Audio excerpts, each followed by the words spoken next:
Investor Relations Specialist, isang ekonomista, CPA, dating opisyal ng Bangko Sentral ng Pilipinas. Walang iba kundi si Ma'am Cora Guidote. Ma'am Cora, magandang gabi. Admar at Jade, ang inyo po makakasama dito sa SMNI. Magandang gabi, ma'am. Gandang gabi, Admar at Jade. Good to see you again. Opo, ma'am, actually, nito mga nakalipas natin ng mga interview na pag-uusapan pa natin ito at ngayon, ito na nga. Mismo ang World Bank ang nagsabi na nasa upper middle income na raw ang ating bansa. Ano po ang masasabi niyo po rito? Ampaw yan. Alam mo ba ibig sabihin ng ampaw? Di ba yung labas parang malaki pero yung sa loob maliit? Kasi yung measurement nila, gross national income divided by the population. So, ganun lang kasimple ang kanilang analysis. So, hindi nila hinihimay talaga yung ibig sabihin niyan, no? Kasi ang nangyayari ngayon, hindi inclusive yung growth ng Philippines. Kaya nga 2.8% lang yung GDP growth. Kasi wala kang investments, wala kang infrastructure. So ibig sabihin niyan, mataas ang unemployment mo, no? Kasi mga 4.2 ba yun percent? So mga 2.4 million ang walang trabaho, tapos ang underemployed ay 15%, napakalaki. So, mga 8 million yan. No? So, ibig sabihin, mas maraming naghihirap ngayon. So, paano mo masasabi na talagang nasa upper middle income kung mas marami ang mababa ang sweldo? Okay? Kasi pag sinabing underemployed, hindi 8 hours na trabaho mo, ibig sabihin lower than minimum wage ang kinikita mo. Yung level ng underemployment ngayon ay halos pandemic level na yan yung ganun karami yung contractuals ngayon. So parang kaya sinasabi kong ampaw kasi magsisabi nila upper middle income, yung gap between the rich and the poor napakalawak na ngayon kasi nagkakaroon ng concentration of wealth dun sa mga mayayaman. Dahil nga 'di ba kasi nagkaroon ng malawakang korupsyon o katiwalian. So yung pera na dapat gagastusin para sa pagbibigay ng trabaho ng gobyerno napunta lang sa mga kawatan. Kaya gano'n, nagkaroon ng gap, lumalawak yung gap between the rich and the poor. Maraming naging bilyonaryo dahil dyan sa mga ghost projects. Tapos marami naman ang naghirap kasi nawalan ng trabaho. Yun yung kaya ko sinasabing ampaw. Opo, kumbaga, pag narinig ba ito ni Juan de la Cruz, siya ba ay dapat matuwa or tawagin nating same as useless pa rin? Kasi kung tumataas man yung kita, napakataas din naman yung bilihin. Parang same pa rin. Hindi naman tumataas ang kita. Well, sabihin mo na, tumaas ang minimum wage, no? From 695 to 780. Pero ang halaga ng piso ngayon is only 73 centavos kasi mataas ang inflation. So, maski tumaas ang sweldo, yung nabibili mo worth 500 something lang. Di ba? Kasi 73% lang ng 780 ba yun? Yung minimum wage dito sa Metro Manila. Mas mababa pa sa mga probinsya. So, malalaman mo kung kasi marami pang hindi nakakaramdam nung sinasabi ng World Bank. Kaya sabi ko ampaw kasi kung kumakalampa yung sikmura mo, paano mo masasabing upper middle income ka na? So, yun. Isa pa, nung naglabas ang SWS ng survey nung March 2026, 52% of families, Filipino families, are rating themselves as poor. Baga self-rated poverty yan So, kino-consider nila ang sarili nila as being poor. Yun. So, ilang milyong pamilya yan? 14.6 million families thereabouts, no? So, napakalaking niya. So, more than half ng ating mga pamilya, population ng mga pamilya ng Pilipinas, ay kino-consider nila ang sarili nila as being poor. Mahirap sila. So, paano mo masasabi na matutuwa ka dun sa sinabi ng World Bank? Maganda siya pakinggan, pero pag tinignan mo talaga, pag hinimay mo talaga yung sitwasyon, hindi ganun yung nararamdaman ng mga ordinaryong Pilipino. Yung parte ng binanggit sa speech or sa pahayag ni Marcos Jr., sabi niya rito, after nearly 4 decades as a lower middle income country since 1987, this milestone affirms that the economic policies we have pursued over the past 4 years have been effective. Para bang, sa tingin nyo ba, parang kiniklaim niya na dahil sa kanya, kaya nangyari ito?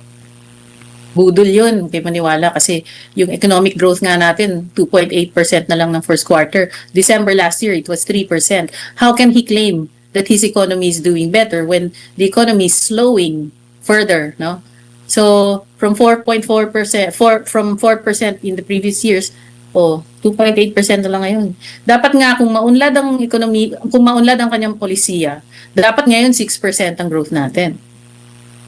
Diba? Oo nga po. Kasi mababa yung base last year eh. Opo. Wala kang foreign investments, wala kang masyadong foreign direct investments, wala kang masyadong, even, marami nagsasarang mga stores dito. So, pag nagsara sila, ibig sabihin, dadagdag yun sa unemployment. Opo. Kaya butal yung sinasabi niya, huwag kayong maniniwala dun, hindi yun totoo. Opo. So, kung ang ekonomiya natin, halimbawa, dito sa kasalukuyan, 2.8 yung pinaka-last natin po, no? Tapos yung ating inflation, nasa almost 7. Ito po ba ay senyales na naghihingalo or pangit ang ating ekonomiya? Actually, yung tawag dyan, stagflation, kasi mababa yung economic growth mo, tapos mataas ang inflation, kaya stagflation, kasi parang stagnant yung economy, no? So, baka lumala pa yan ng second quarter kasi nagkaroon nga ng oil crisis starting late March. So, naramdaman yan talaga ngayong second quarter, yung effect ng inflation. So, malamang, pati yung unemployment, tataas lalo. Ganyan. So, ewan ko nga kung saan niya kinukuha yung lakas ng loob niya para sabihin na ganyan kasi napakabaligtad dun sa katotohanan yung mga kiniklaim ng ating presidente ngayon. Pero nabanggit din kanina sa balita bago namin kayo nakapanayam na 2020 pa dapat, no? Panahon pa ni FPRRD, nakuha na dapat natin yung upper middle income kung hindi lang nagkaroon yata ng pandemya bilang kabahagi ng dating administrasyon. Kayo po ba naniniwala dito na baka mas mataas pa nga yung ating antas na sa kasalukuyan kung naipagpatuloy pa, Ma'am Cora? Actually, hindi naman sa akin importante yung ranking ng World Bank kasi tingnan mo sabi nila upper middle income, ang threshold nila ay 4,636. So ngayon ang ating GNI per capita is 4,850. Pag times 61 mo yan, so lumalabas less than 300,000 pesos per annum yan So yung threshold nila napakababa, parang daily wage lang yan Of course, that's per capita. So, if you're family of 4, times 4 mo yun. So, mga 1.2 million. But anyway, nung previous years, mas dama mo yung wealth ng bansa kasi mas maraming may trabaho. Tsaka, yung inflation nun mababa. Talagang lumala na lang nung pandemya. Pero before that, ang ganda ng mga numero Ang ganda ng economy. Tapos pagkatapos nung pandemic, 2021, yung GDP growth natin was 5.7%. Tapos nung 2022, 7.6%. So dinala yan ng investments kasi yung investments ng 2021, 20% at investments ng 2022 ay 13.7%. So double digit. This year, negative 3.3 ang investments mo. So, hindi mo talaga alam kung saan kinukuha ni Presidente ngayon yung mga sinasabi niya kasi hindi suportado ng mga numero. Opo, Ma'am Cora, si Jade Boy ito, magandang gabi po. Kung sakali Kasi Kanino ba galing yung report? sa isang mapagkakatiwalaang source, Sen. Anong pangalan? Magugulat kayo dito. Galing po ito sa World Bank. Ang laki pala ng tiwala mo sa World Bank. World Bank. Ano ba sa Tagalog ang World Bank din? Pangmundong bangko. Pandaigdigang. Diba? Pandaigdigang bangko. Diyan ako nagdedeposito sabi daw ng World Bank, ang Pilipinas ay na-achieve na natin ang gross national income per capita na $4,850 noong 2025. $4,000. $850. Aanihin natin, isa-isahin natin para madali maintindihan. Una, Sen, ano ba yung gross national income, GNI? Kung pagbabatayan natin ng ating populasyon, di ba? Kasi Opo. gross national income Per capita. per capita. Kasi walang iniwan yan sa GDP rin yan, yung gross Opo, domestic product. Okay. Kaya national income, maalisin mo na yung services kasi dyan. No? Yung services, yung ng import, halimbawa, ganyan. Opo.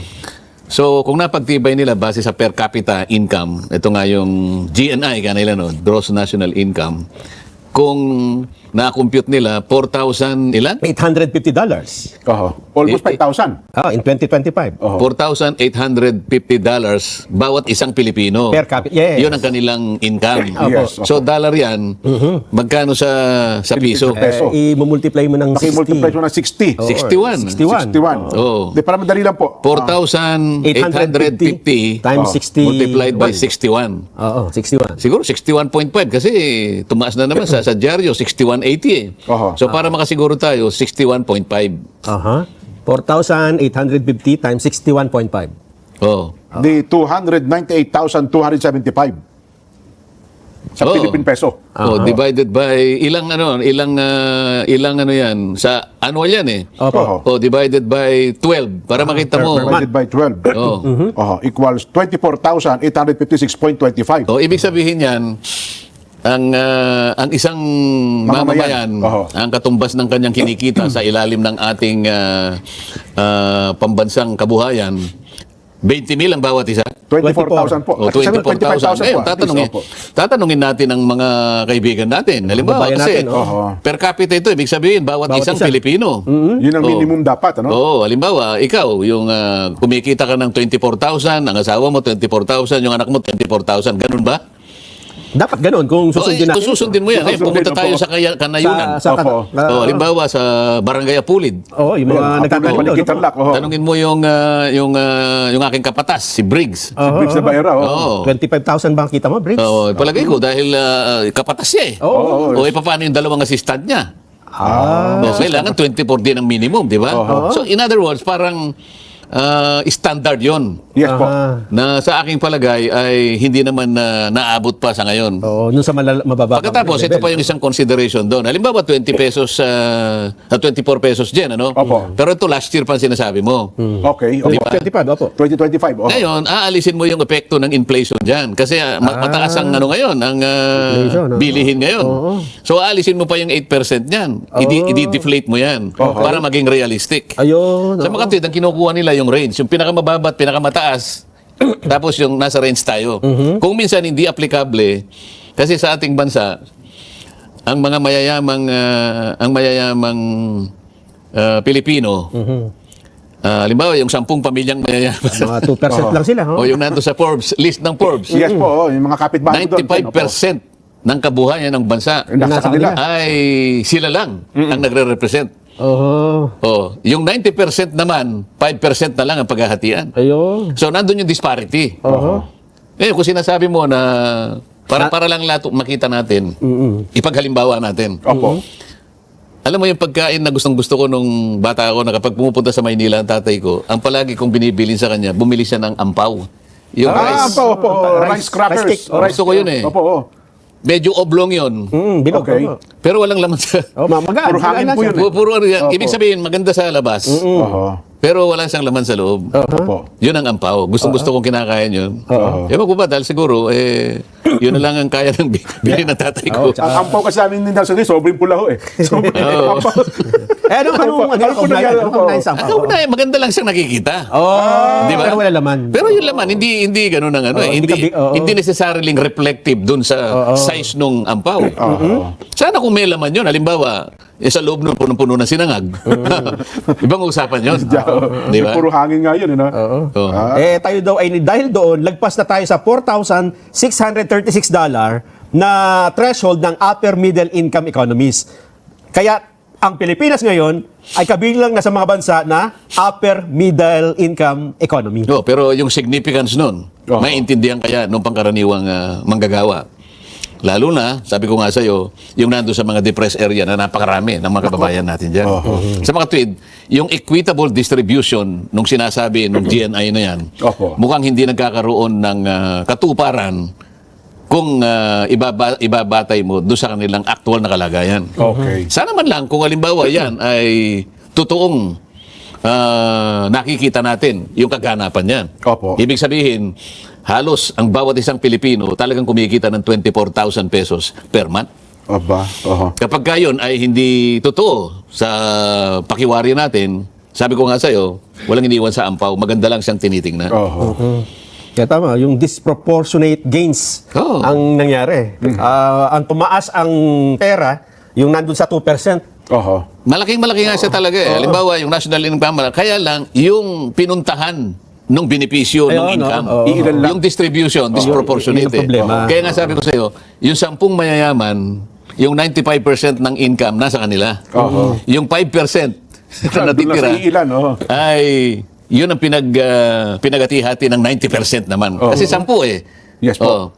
10 lang sila, ibig sabihin, yung 90%, Oho. 5% lang ang pinagati-hatian. Very disproportionate eh. Sabi ni Pangulong Marcos, pagkatapos daw ng 4 na dekada na lower middle income country tayo mula noong 1987, ay sinong Pangulo noon? Di ba si Cory? Oh. Tayo ay naging upper middle income country at kanyang kiniklaim ang kredito. Bagamat sinasabi nung iba, dapat nung 2024 pa ay tayo ay upper middle income country na kaya lang nagkaroon ng pandemic. Yan. At binibida niya ito. Ito daw ay vote of confidence sa ating bansa at umuunlad na daw tayo dahil upper middle income country na tayo. Ang ating pag-aralan, mga magulang at mga kapatid, ay ito bang paglaki ng per capita annual income ng ating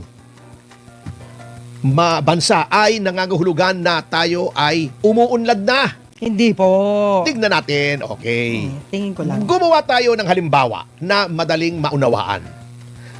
Sa isang kabahayan, in a household, ano? Opo. Halimbawa, nanay at tatay, may mga anak, di ba? Yan. Isang sambahayan. Dati, ang kita mo ay 50,000 isang buwan. Okay? Bigla kang kumita. Tumaas ang kita mo. Naging 100,000 a month. Opo. Sa makatuwid bagay, 1.2 million a year. Okay? From 600,000 a year, naging 1.2 million a year. Di ba? Sa unang tingin, Parang ay Parang umuunlad malaki. ang antas ng buhay nitong sambahayan na ito. Opo. Ngunit, kita lang ba? Income lang ba ang kailangan tingnan kung umuunlad o hindi? Hindi. Hindi, syempre. Okay. Naging 1.2 million nga ang iyong income isang taon. Ang utang mo naman ay 10 milyong piso. May utang kang 10 milyong piso. O, Opo. asenso ba yon? Hindi po. Hindi. Kasi kailangan mong bayaran yon. Yan. Kailan mo mababayaran yung utang na yon? Oh, sa 1.2 million, sa 100,000 a month, hindi naman pwedeng ipambayad mong lahat yon Hindi. ng utang. Di ba? Opo. Siyempre, may kuryente, may tubig, pagkain, kung may sasakyan ka, panggasolina, baka may hinuhulugan ka sa sasakyan, naghuhulog ka ng sasakyan, etc., etc. O, sabihin mo na, sa 100,000 ang available na pambayad sa utang ay 20,000 pesos a month. 20,000 pesos is times 12. Ha? 240,000 lamang. O, kailan mo mababayaran yung 10 milyon mong utang? Oh. May tataas nga yung gastos eh. O, di ba? Okay. Yun bang utang mong 10 milyon ay lumalaki o hindi? Kung hindi lumalaki, maaaring maganda nga ang takbo kasi lumaki yung kita mo, mababayaran mo yung utang mo kung hindi lumalaki yung utang. Lalaki gastos. Yun nga. Ayun yung Oo. nangyayari doon. Okay, di ba ganon? Opo. Ikaw ba ay may ilang pinagkagastusan pa? 100,000 nga yung iyong income kada buwan. Eh, yung 50,000 naman noon ninanakaw nung katulong mo. Kada buwan, kinukupit ng driver, ng katulong, di ba? Oo. Ng mga empleyado mo sa opisina. O, maganda ba ang buhay mo noon o hindi? Hindi po. Okay. Yan ang ehemplo natin, di ba? Okay. Ihalin tulad natin sa nangyayari dito na binibida ni Pangulong Marcos kasi wala na siyang maibida eh. Wala na siyang maibida kundi si Secretary Bida ng DOJ. Ayun. Yun lang ang bida, oo. Okay. Sabi niya, okay, tumaas. Mabuti. Very good. Okay. Pero, yan ba ay pakikinabangan ng pangkaraniwan taong bayan?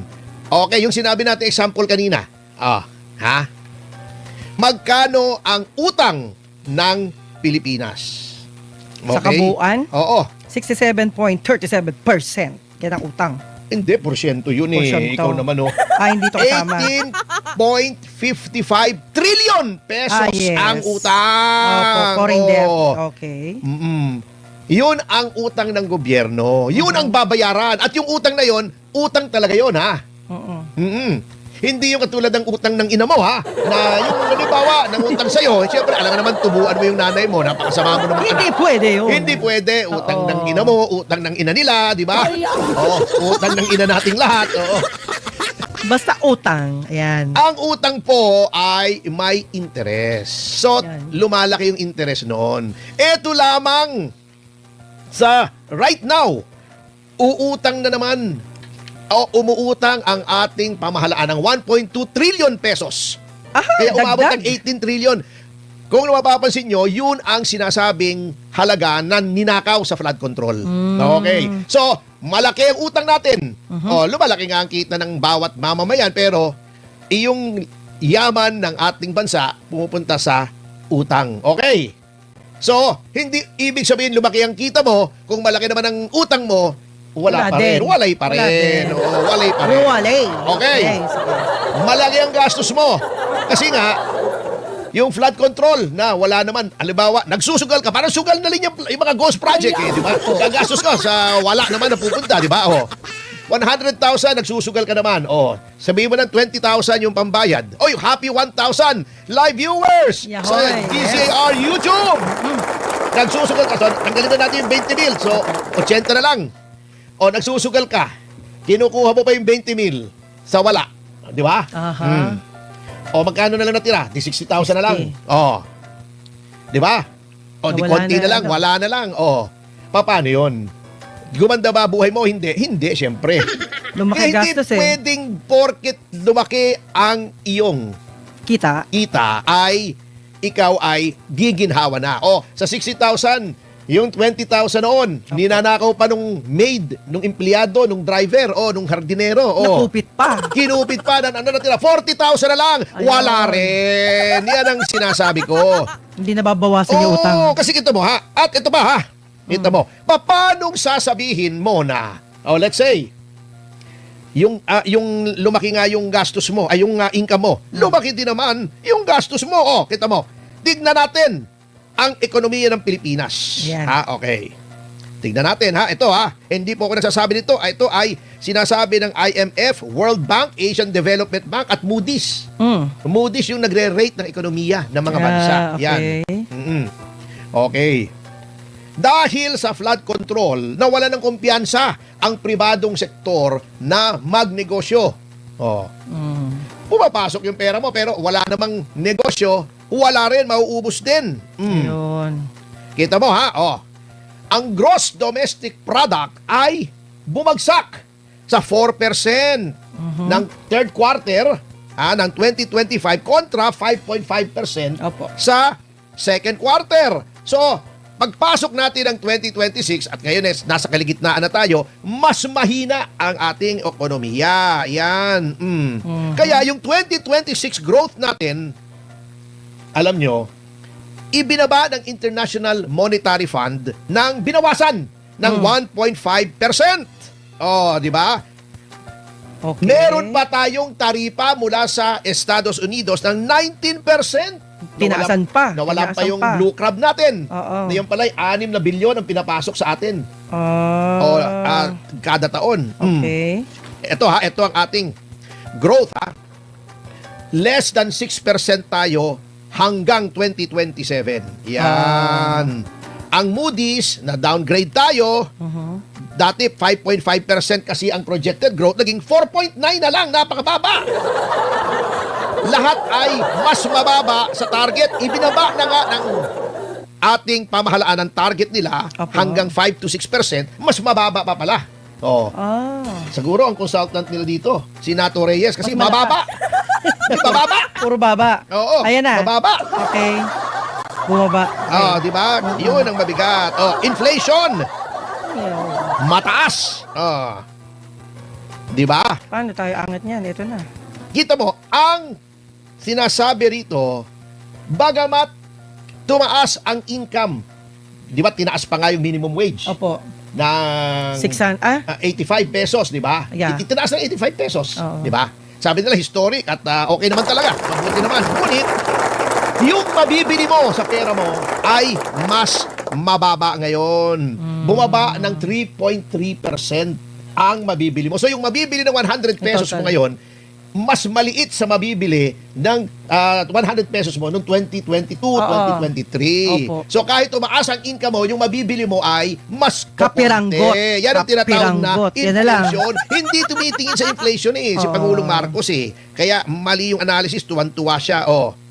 Kita mo, ang inflation, 4.3% Opo. ang projection ng International Monetary Fund sa 2026. Eto, sa World Bank naman ay 5.1% ang projection. Ang Moody's 3.7%. Noong April, yung latest na dato natin, Opo. datos, 3.9% na ang inflation. Ibig Mataas sabihin, na. bumaba yung halaga ng ating salapi ng 3.9%. Okay. So, Ito ano? nabaliwala yung laki ng kita. Kita. Ayun, yung Oo, kita. kinain lamang ng inflation.